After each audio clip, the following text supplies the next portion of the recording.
Phil Lord and Chris Miller are big names when it comes to animation and production, and especially being associated with things like Spider-Man Across the Spider-Verse.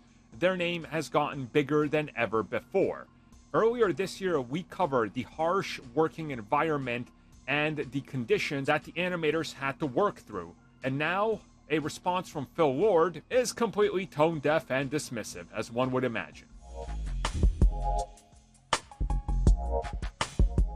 So after months of people trying to get a statement in regards to Spider-Man Across the Spider-Verse, how the film was under hard crunch and how animators had to work sometimes over 80 to 90 hours in a week, not getting extra pay or anything to finish the film, Sony and Phil Lord and Miller stayed, very silent. And finally, Phil Lord said something. And he said he's really proud of the hard work and how hard it is to make this movie. And he's proud of everybody's hard work because it was very demanding. So he's just proud of the crew, and that's it. Very tone-deaf of them, knowing that all this has been out there, very public. Everybody's tried to get some sort of statement or answer on it.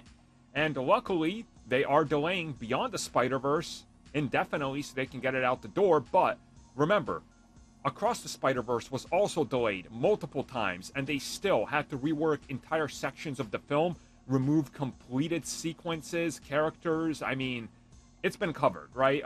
So it's kind of really baffling that this is the response where you could have addressed it and said something smart like, hey, we heard about it and we're aiming to fix this and the internal problems. So what we're going to do is not set a date on Beyond the Spider-Verse and make sure that our animators are not taken advantage of and get to see their family.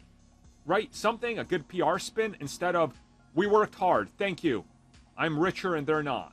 Like, very, very dumb. We'll see if anything changes. I assume if it doesn't, we're going to hear more about this in other projects, because we know they're pushing the animated Spider-Verse pretty heavily for Sony. So I guess we'll know when Beyond hits, whenever that is.